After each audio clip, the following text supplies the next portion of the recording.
I'm delighted to say I'm joined now by the Chair of the Foreign Affairs Select Committee, Dame Emily Thornberry. Very good morning to you. Thanks for joining us. Your reaction to the announcement yesterday from the Prime Minister? Oh, I think it's great news. It's been a long time in coming, and it is a major change in British foreign policy, but it is the right thing to do. And I think it's going to have an impact. Is it the right thing to do now in these circumstances? Yes, because essentially what's going on at the moment, I'm afraid, is Israel is run by a far-right government, and they are trying to annex the very land that will be needed for a Palestinian state. So they say they're going to annex the West Bank. They're now saying they're going to take over bits of Gaza, and that is the very land that, would be needed. So whilst there's still a Palestinian state left to recognise, that's when you recognise it. And it isn't enough by itself. I mean, it has to be the beginning of Britain saying, we're back. We're not going to look away anymore because it's too hard. We're actually going to get involved, and we're going to get involved with our allies and our friends, from the Gulf states and Arab states who've been working on this in any event, and with France. And we're going to put together a package, a peace proposal that we can then put in front of Donald Trump and say, this is it. This is our proposal. Is there anything else on the table that's in any way sensible? Because there won't be. And then we need the strength of Donald Trump to make sure that the Israelis understand there is no alternative, unless they can think of something else.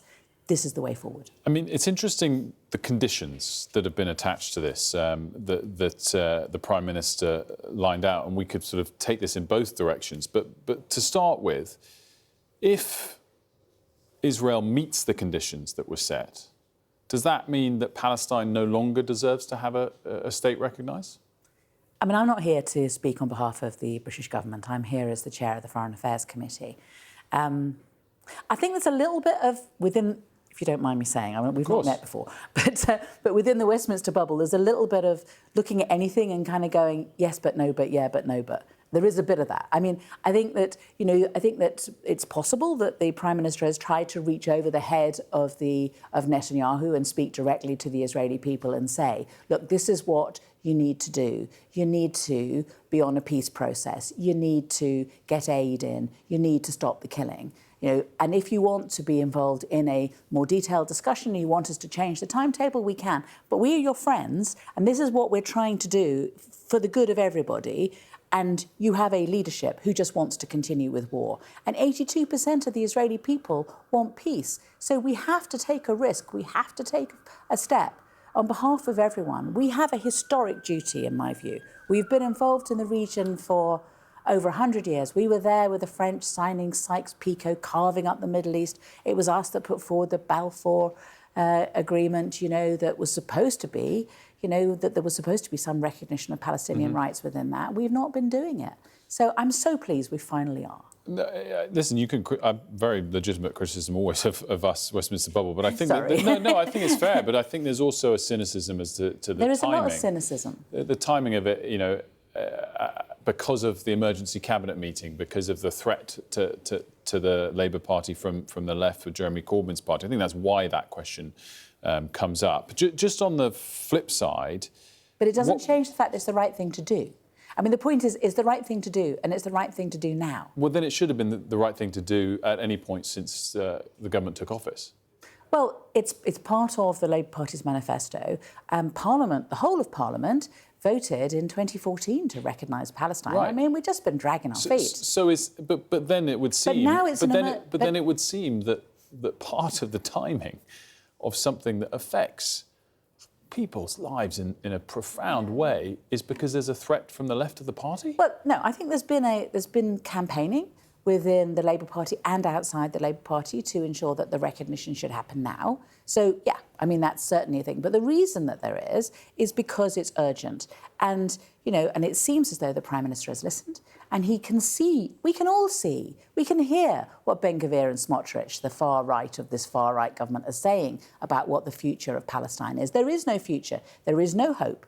We cannot allow that to happen. We have to work on this, which is why recognising, getting involved, getting our hands dirty, saying we want to be part of a solution to this is the right thing to do and should be celebrated. What's your view on the Israeli, but perhaps more pertinently, the American view that this rewards Hamas, that there aren't the same conditions applied towards them or similar Reciprocal conditions. So there's two parts to that. First of all, is it the American view? I mean, I think it was quite interesting how when Donald Trump was asked about this, he didn't take the opportunity to criticise the British government on this. He said there is an argument that it could be seen to be rewarding Hamas, but no more than that. And, you know, as insults from President Trump goes, that's not a big one.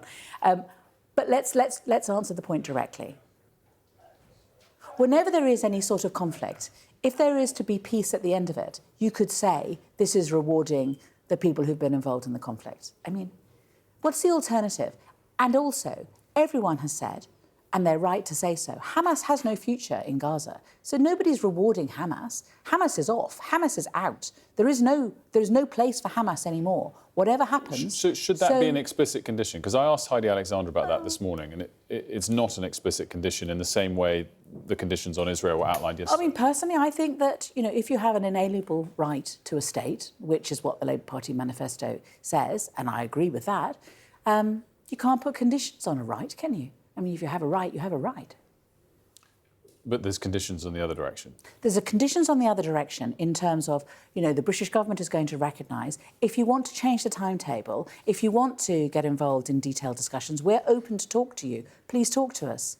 But no, what happens overnight is Netanyahu seems to completely lost it and just starts, you know, sending, you know, all sorts of insults over to the British. It clearly hurts that we have decided that we're going to recognise Palestine because it's a threat. Because what he wants to do, as far as I can see, is continue some sort of perpetual war with his neighbours, remain in power as a result of that, but never be thinking further than the next week. If we care about the future of Israeli children, or Palestinian children, we have to find a peace. It's the only way forward, and we have a duty to be involved in that. Emily Thornberry, really interesting discussion. Thanks so much. Not at all. Good to see you this morning.